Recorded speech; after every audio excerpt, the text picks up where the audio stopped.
Halo semuanya, Shalom. Apa kabar? Semoga semuanya dalam keadaan sehat ya, puji Tuhan. Kita bersyukur karena Tuhan telah memberikan kita kesehatan dan kekuatan sehingga kita dapat kembali lagi belajar pelajaran agama Kristen. Untuk itu, Ibu berharap anak-anakku semuanya dapat menggunakan waktu yang telah Tuhan berikan dengan baik. Baiklah, Ibu ucapkan selamat bertemu kembali di pelajaran agama Kristen kelas 12 bab 4 yang berjudul Pelanggaran terhadap Demokrasi. Nah, ini dapat kita baca di dalam Alkitab Kisah Para Rasul pasal 7 ayat 45 sampai 60 dan 1 Raja-Raja pasal 11 sampai pasal 14. Melalui materi ini ada 3 hal yang akan kita pelajari. Yang pertama, harga sebuah demokrasi. Yang kedua, ketika perbedaan memicu konflik. Dan yang ketiga, tidak menghargai pendapat. Nah, setelah mempelajari bab 4 ini, siswa diharapkan dapat yang pertama mengklasifikasi nilai-nilai demokrasi yang hilang dalam beberapa peristiwa demokrasi di Indonesia. Dan yang kedua, mengklasifikasi nilai-nilai demokrasi yang hilang dalam beberapa peristiwa dalam Alkitab. Baiklah anak-anak, mari kita menyimak uraian materi yang pertama, harga sebuah demokrasi. Serangan fajar, money politik, black campaigns tentu sudah sering kamu dengar. Ini adalah usaha ilegal seseorang atau sekelompok orang yang hendak mendulang banyak suara dengan cara-cara curang. Ironisnya, masih ada masyarakat yang menyukai cara ini. Tanpa memikirkan akibatnya, menerima tindakan-tindakan ini hanya demi kebutuhan sesaat sehingga wakil rakyat yang akan mengemban tugas mulia bukanlah mereka yang benar-benar akan mewakili rakyat membangun negara. Mereka berkuasa karena otoritas uang, sehingga saat menjadi wakil rakyat mereka tidak sungguh-sungguh memikirkan kesejahteraan rakyat, tetapi memanfaatkan kesempatan itu untuk kesejahteraan dan keuntungannya secara pribadi atau golongan. Ia akan berusaha mengembalikan semua kerugiannya saat proses demokrasi berlangsung sehingga terjadi korupsi dan berbagai kejahatan lainnya. Nah, cita-cita membangun bangsa dan menyejahterakan rakyat telah terbeli oleh perilaku curang. Menempatkan proses demokrasi hanya pada harga terendah sejajar dengan perilaku buruk manusia egois. Nah, rakyat perlu mendapat pembelajaran agar memahami makna perilaku demokrasi yang mestinya dilakukan dan menilai secara objektif setiap langkah demokrasi agar memutuskan pilihan dengan bijaksana. Jadi harga sebuah demokrasi adalah Pancasila.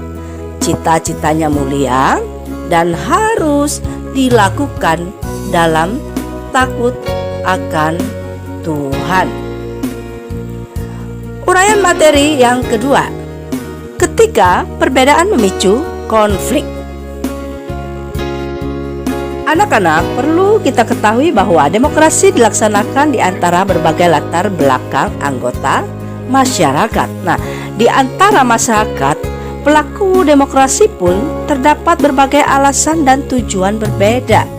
Demokrasi sejatinya menyentuh semua perbedaan untuk satu tujuan mulia, yaitu kepentingan bangsa dan seluruh rakyat Indonesia, bukan kepentingan pribadi atau kelompok atau golongan. Nah, demokrasi Pancasila sejatinya mewujudkan nilai-nilai Pancasila melalui semua proses untuk mencapai cita-cita bangsa. Isu SARA dalam demokrasi merupakan indikator kemunduran yang berpengaruh pada persatuan dan kesatuan bangsa. Kemajuan teknologi dunia maya menjadi sarana penyebar kebencian untuk mempertajam isu SARA. Nah, perbedaan adalah anugerah yang dapat dijadikan kekayaan bagi bangsa ini.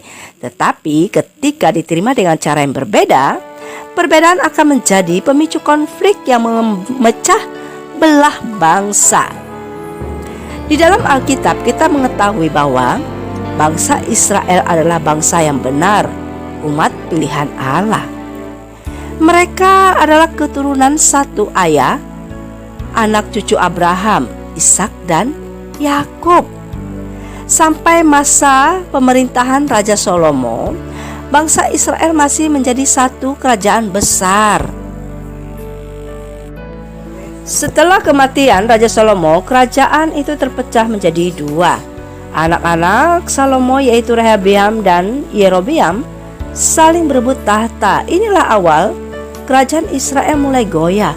Belum lama menjadi raja, rakyat sudah memberontak melawan Rehabeam. Nah, Yerobeam pun menghimpun massa dari semua pengikutnya. Akhirnya kerajaan Israel yang besar pecah menjadi kerajaan utara Israel dengan 2 suku dan kerajaan selatan Yehuda dengan 10 suku. Nah, ini dapat kita baca di dalam 1 Raja-Raja pasal 11 sampai pasal 14.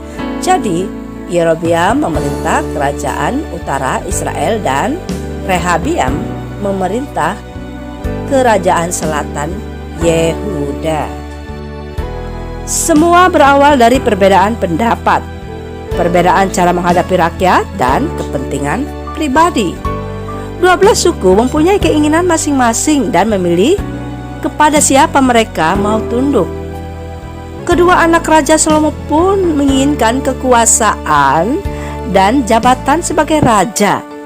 Pada saat keinginan berbeda menjadi penguasa tertinggi, persatuan pun terancam dan perpecahan menjadi jalan yang pasti.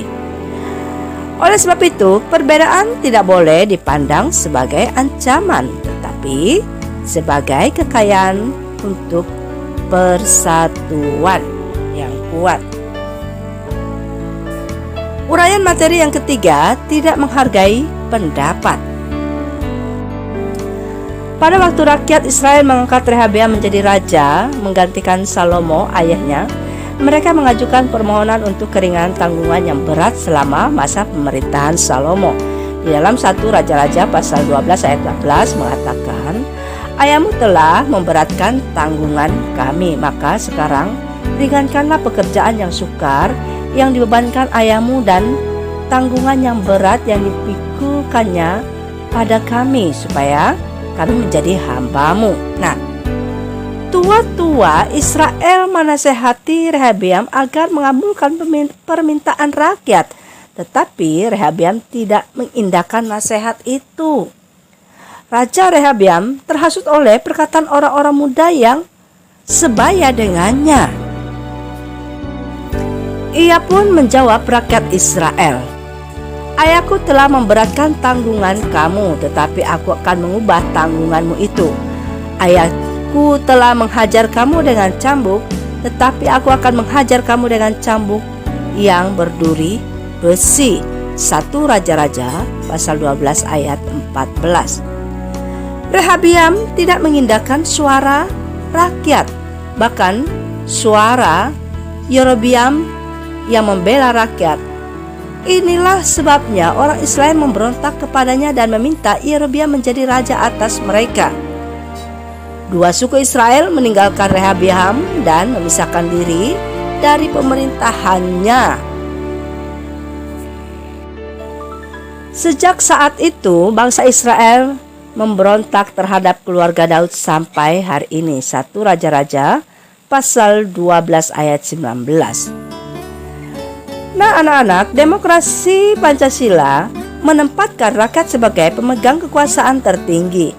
Apabila pemerintah mengabaikan rakyat dan tidak menghargainya, akan terjadi ketidakharmonisan dalam suatu bangsa. Nah, ketika pendapat seseorang diabaikan atau tidak dengar, akan menimbulkan sakit hati dan merasa tidak dihargai. Tidak menghargai pendapat orang lain berarti tidak menghargai orang tersebut dan tidak menghormati pencipta yang telah menghadirkan dan memberinya hikmat untuk menyampaikan pendapat. Nah, anak-anak, hari ini kita sudah mempelajari tentang pelanggaran terhadap demokrasi. Melalui materi pembelajaran ini kita mengetahui bahwa harga sebuah demokrasi adalah Pancasila. Cita-citanya mulia dan harus dilakukan dalam takut akan Tuhan. Nah, perbedaan adalah anugerah yang dapat dijadikan kekayaan bagi bangsa ini. Tetapi ketika diterima dengan cara yang berbeda, perbedaan akan menjadi pemicu konflik yang memecah belah bangsa. Yang harus kita ketahui, ketika pendapat seseorang diabaikan atau tidak dengar akan menimbulkan sakit hati dan merasa tidak dihargai. Ketika kita tidak menghargai pendapat orang lain berarti tidak menghargai orang tersebut dan tidak menghargai dan menghormati pencipta yang telah menghadirkan dan memberinya hikmat untuk menyampaikan pendapat. Amin. Nah, anak-anak, inilah materi pembelajaran kita. Ibu berharap anak-anakku semuanya dapat mengerti dan memahami dan dapat melakukannya di dalam kehidupan sehari-hari. Dan ibu tetap terus mengingatkan agar semuanya tetap menjaga kesehatan. Ingat protokoler kesehatan. Sampai bertemu di pertemuan selanjutnya. Tuhan Yesus memberkati. Shalom.